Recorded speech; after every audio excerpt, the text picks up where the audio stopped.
আসসালামু আলাইকুম। TOEFL Bangla English YouTube channel পক্ষ থেকে আমি তারেক আহমেদ আপনাদেরকে ওয়েলকাম জানাচ্ছি। তো বরাবরের মতো আমি আজকে আরেকটা ইম্পর্টেন্ট টপিক নিয়ে এসেছি।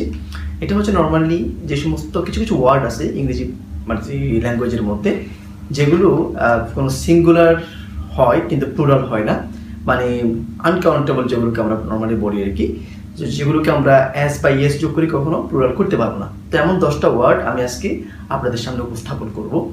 তো প্রথমত হচ্ছে দেখেন, আমরা অনেক সময় হুম ওয়ার্কস কখনো বলতে পারবো না, যেহেতু আমরা জানি নাউনের সাথে অ্যাজ বা ইয়েস যোগ করে সেটাকে প্লুরাল করা হয়।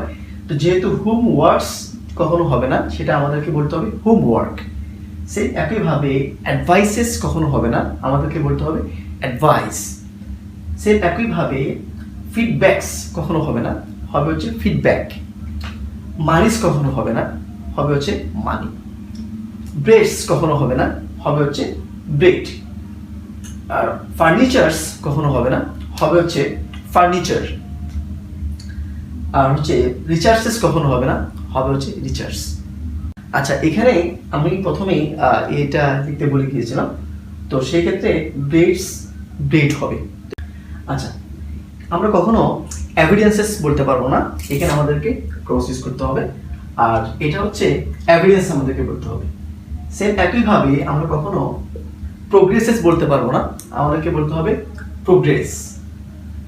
আর আমরা কখনো লাগেজেস বলতে পারবো না, আমাদেরকে বলতে হবে লাগেজ। মানে মোট কথা হচ্ছে, ইংরেজি বাক্যের মধ্যে এমন কিছু ওয়ার্ড আছে যেগুলো সব সময় আপনাকে সিঙ্গুলার ভার্ব গ্রহণ করে বা সিঙ্গুলার হিসেবে এটাকে কনসিডার করা হয়। এগুলোর সাথে কখনো আমরা অ্যাজ বা ইয়েস যোগ করে সেটাকে প্লুরাল করতে পারবো না। তো এমন 10টা ওয়ার্ড আমি আজকে ডিসকাস করেছি। এভাবেই কিছু সবসময় কিছু ইউনিক বিষয় আমি আপনাদের সামনে উপস্থাপন করার ট্রাই করব, যাতে করে আপনারা অনেক কিছু শিখতে পারেন।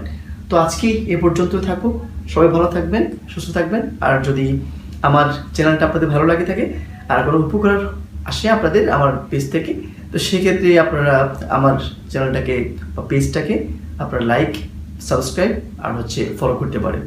That's all.